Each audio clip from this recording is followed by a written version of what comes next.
আজকে আমার জামাই নামাজ পড়ে আসার পর আমাদের তো সালামি দেয়ই নাই, তারপর তারে খুঁজে এই যে প্রতি বছর যে রোজা যায় মানে ঈদ আসে, আমার ভাই কোনোদিন সালামি দেয় না, কোনোদিন 2 টাকা দিলেও খুশি হইতাম যে না 2 টাকা দিয়েছে ভাইয়ে, 2 টাকাও দেয় না। 2 টাকাও মানে সুই সুতা দিয়ে সেলাই করে। যদি কই ভাইয়া সালামি দিবা না তাইলে মানে ও পলায়।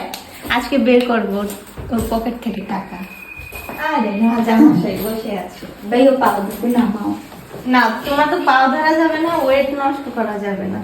তুমি পা নামাও। এই যে টাকা ভাইয়ে পা নামাও। না, তুমি পা নামাও। আমাদের একটা ওয়েট আছে না। এই এমনি সত্যি কাট তুমি আইতে দাও কি লেগে?